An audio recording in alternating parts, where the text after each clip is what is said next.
Pensez-vous que le voyage dans le temps est possible? En 2045, des scientifiques ont découvert quelque chose d'étrange dans le désert du Nevada, quelque chose qui n'était pas censé exister. Aujourd'hui, je vais vous raconter l'histoire de la porte temporelle qui a tout changé. Mais attention, cette histoire pourrait changer à jamais votre vision de l'avenir.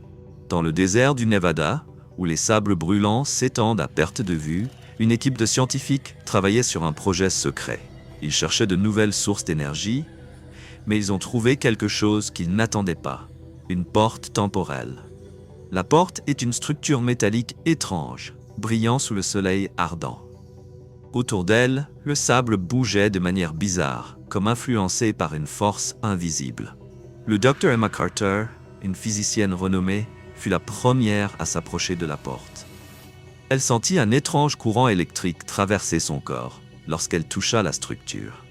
Soudain, la porte s'ouvrit et une lumière vive révéla un passage mystérieux.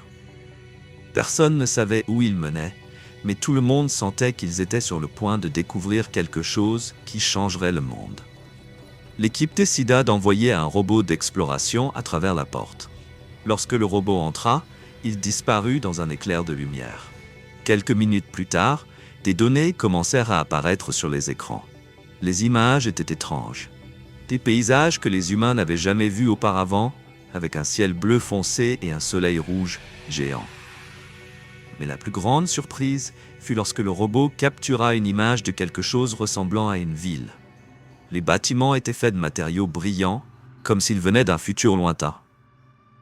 Le Dr Carter était émerveillé, mais elle ressentit aussi une étrange inquiétude.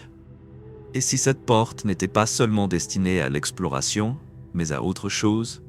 L'équipe décida d'envoyer l'un des leurs à travers la porte.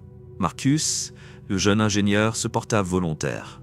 Il revêtit une combinaison de protection spéciale et entra dans la porte avec un cœur plein de peur et d'espoir. Lorsqu'il disparut, tout le monde sentit qu'ils étaient sur le point de découvrir un grand secret.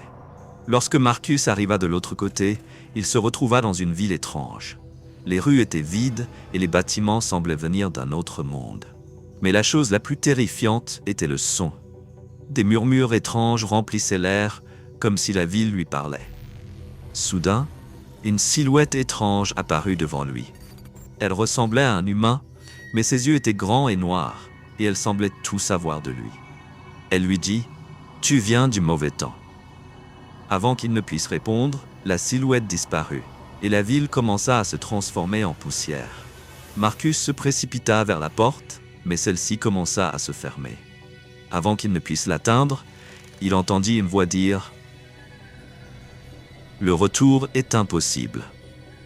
Lorsque Marcus revint dans notre monde, tout le monde était sous le choc. Il semblait inchangé, mais il portait quelque chose d'étrange, un petit dispositif ressemblant à une montre. Lorsque l'équipe tenta de l'examiner, l'appareil explosa, libérant une vague d'énergie étrange. Après cela, des choses étranges commencèrent à se produire. Le temps s'arrêtait et repartait de manière aléatoire. Les gens disparaissaient et réapparaissaient à différents endroits. Le Dr Carter comprit que la porte n'était pas seulement une porte temporelle. C'était quelque chose de bien plus dangereux. Aujourd'hui, l'équipe essaie encore de comprendre ce qui s'est passé. La porte a disparu, mais ses effets persistent.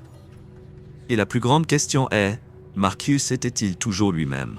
Ou quelque chose d'autre est-il revenu avec lui? Après l'explosion de l'appareil rapporté par Marcus, les phénomènes étranges s'intensifièrent. Une nuit, le Dr Carter remarqua que sa montre reculait.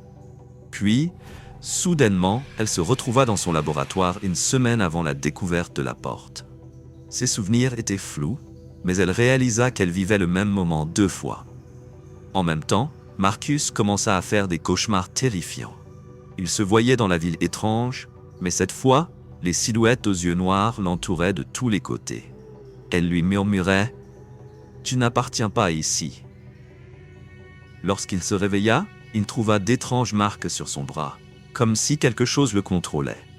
L'équipe décida de rouvrir la porte, mais elle découvrit que l'endroit où elle se trouvait avait complètement disparu. À la place, ils trouvèrent un message gravé dans la roche « Le temps n'est pas ce que vous croyez ». À la fin, Ils comprirent que la porte n'était pas seulement un moyen de voyager dans le temps, mais un portail vers d'autres dimensions. Des dimensions où le temps n'est pas linéaire, mais entrelacé et complexe. Et la plus grande question est, Marcus était-il toujours lui-même, ou quelque chose d'autre est-il revenu avec lui? Aujourd'hui, l'équipe essaie encore de comprendre ce qui s'est passé. La porte a disparu, mais ses effets persistent. Et la plus grande question est, Marcus était-il toujours lui-même, ou quelque chose d'autre est-il revenu avec lui? La conclusion, à la fin, certains secrets sont mieux laissés enterrés, car dans l'obscurité où la vérité disparaît, vous pourriez trouver quelque chose dont vous ne pouvez pas vous échapper. Et êtes-vous prêt à affronter ce qui se cache derrière cette porte?